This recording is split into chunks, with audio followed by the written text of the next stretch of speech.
यीशु मसीह का जन्म और प्रारंभिक जीवन। यीशु मसीह का जन्म लगभग 4 ईसा पूर्व बैतलहम में हुआ।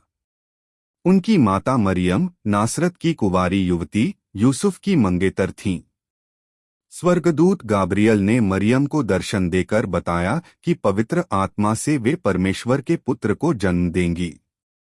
रोमन सम्राट ऑगस्टस की जनगणना के कारण यूसुफ और मरियम बैतलहम पहुंचे। सराय में जगह न मिलने पर पशुशाला में रुके, जहां यीशु चरनी में जन्मे। स्वर्गदूतों ने चरवाहों को सूचना दी, जो उपहार लेकर आए। पूर्व के ज्योतिषियों ने तारे का अनुसरण कर सोना, धूप और भेंट किए।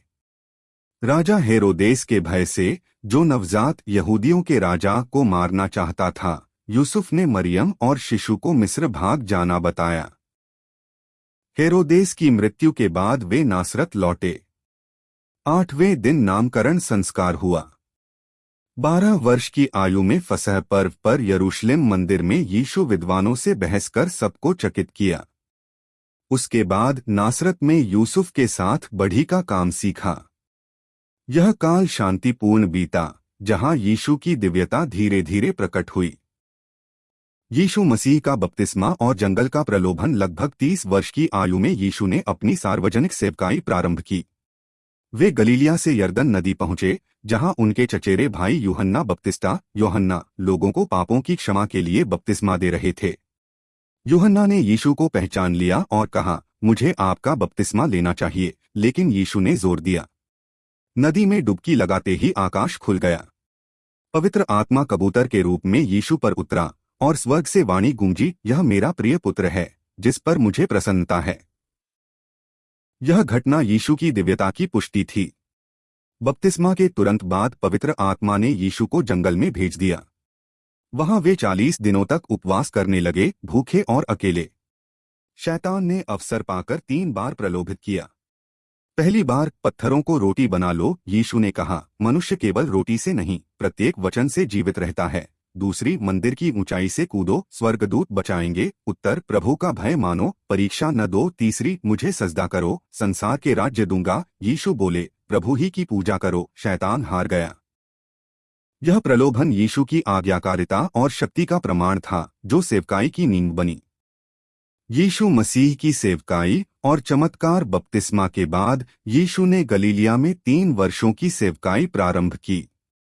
उनका मुख्य संदेश था, परमेश्वर का राज्य निकट आ गया, मन फिराओ और विश्वास करो। वे प्रेम, क्षमा, दया और शत्रु से प्रेम सिखाते। उन्होंने 12 शिष्यों पतरस, यूहन्ना, याकूब आदि को चुना, जिन्हें उपदेश और चमत्कार सिखाए। यीशु के चमत्कार उनकी दिव्यता के प्रमाण थे। उन्होंने अंधों को दृष्टि दी, जैसे जेरिको का अंधा, लंगड़ों को चलाया, कोढ़ियों को शुद्ध किया, मृतकों को जीवित किया। नाइन की विधवा का पुत्र और लाजरस 4 दिन कब्र में। गलीलिया झील पर तूफान शांत किया। जल पर चला। 5000 को 5 रोटियों 2 मछलियों से भोजन कराया। दृष्टांतों से शिक्षा दी, बुरे पुत्र, क्षमा, समृद्धि स्त्री, सलाह, विनाशकारी खुराक, परमेश्वर की खोज। फरीसियों से वाद विवाद कर कर्मकांडों की आलोचना की। यीशु ने स्वयं को रोटी का जीवन और पथ का द्वार कहा। उनकी सेवकाई ने हजारों को आकर्षित किया, पर विरोध भी बढ़ाया। यह काल प्रेम और आशा का प्रतीक बना। यीशु मसीह का विरोध, परीक्षा और मृत्यु। यीशु की लोकप्रियता से यहूदी धार्मिक नेता, फरीसी और सदूकी ईर्ष्या से भरे। वे उनके उपदेशों, कर्मकांडों की आलोचना और चमत्कारों से भयभीत होकर उन्हें ईशनिंदा का दोषी ठहराने लगे। फसह पर्व पर यीशु यरूशलेम पहुंचे। भीड़ ने उन्हें राजा समझकर ताड़ के पत्ते बिछाए, होशन्ना चिल्लाई। अंतिम भोज में यीशु ने शिष्यों को रोटी दाख का रस देकर कहा, यह मेरी देह और रक्त है। यहूदा इस्करियोत ने चांदी के 30 सिक्कों के लिए विश्वासघात किया। गेत्सेमाने बगीचे में प्रार्थना के बाद यीशु को गिरफ्तार किया गया। सन्हेद्रिन ने रात्रि में परीक्षा ली, ईशनिंदा का आरोप लगाया। सुबह पोंतियुस पिलातुस के पास ले जाया। पिलातुस ने निर्दोष पाया, लेकिन भीड़ के दबाव में बारब्बास छोड़ने की परंपरा, क्रूस का आदेश दिया। हेरोदेस के पास भी भेजा, पर लौटा दिया। रोमन सैनिकों ने कोड़े मारे, कांटों का मुकुट पहनाया। गलगता पर 2 डाकुओं के बीच क्रूस पर कील ठोकी। यीशु ने क्षमा मांगी, पिता इन्हें क्षमा कर, और मेरी आत्मा तेरे हाथों में सौंपता हूँ। दोपहर 3 बजे मृत्यु हुई, पर्दा फटा, भूकंप आया। यह बलिदान पापों के प्रायश्चित का प्रतीक बना। यीशु मसीह का पुनरुत्थान और स्वर्गारोहण। यीशु की मृत्यु के बाद उनके शरीर को अरिमथिया के यूसुफ ने नई कब्र में रखा। रोमन सैनिकों ने पहरा दिया।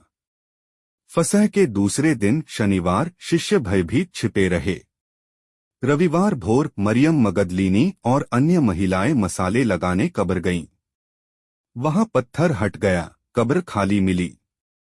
स्वर्गदूतों ने घोषणा की, यीशु मरे हुओं में से जी उठे हैं। वह यहाँ नहीं है।